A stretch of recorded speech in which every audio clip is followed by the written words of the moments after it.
maybe the only thing harder than motivating ourselves is motivating others.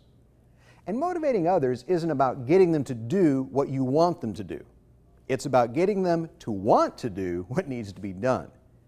You can often make somebody do something through manipulation or fear or compliance. They won't, however, be happy doing it, nor will they be likely to do a good job.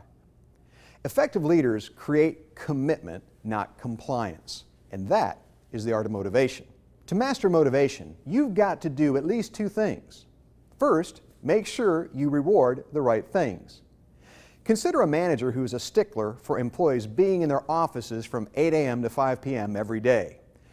A successful performance review from this person hinges on putting in the time.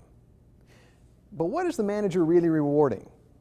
He or she is rewarding how many hours employees are at work rather than how hard they work or the results they produce. If you're a manager, you should be a lot more interested in output or results than simply input or the time spent at a desk. To motivate anyone, you've got to clarify what you really want him or her to do. Determine what you're trying to achieve in the way of specific results or behaviors. The second key is to make sure you use the right rewards. Once while presenting to an audience of several hundred managers and employees in Milwaukee, I asked this question. How many of you have ever been asked by any employer to explain what motivates you? Only 1 out of 6 people raised their hand in the affirmative. That day I realized that we often try to motivate others without first doing the work of understanding their motives.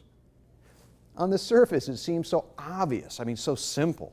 If you want to motivate others, which literally means to provide a motive for action, you need to know what gets them moving, what they value, and what's important to them. And if you need to know something, ask. The better you understand people, the more effective you'll be at motivating them.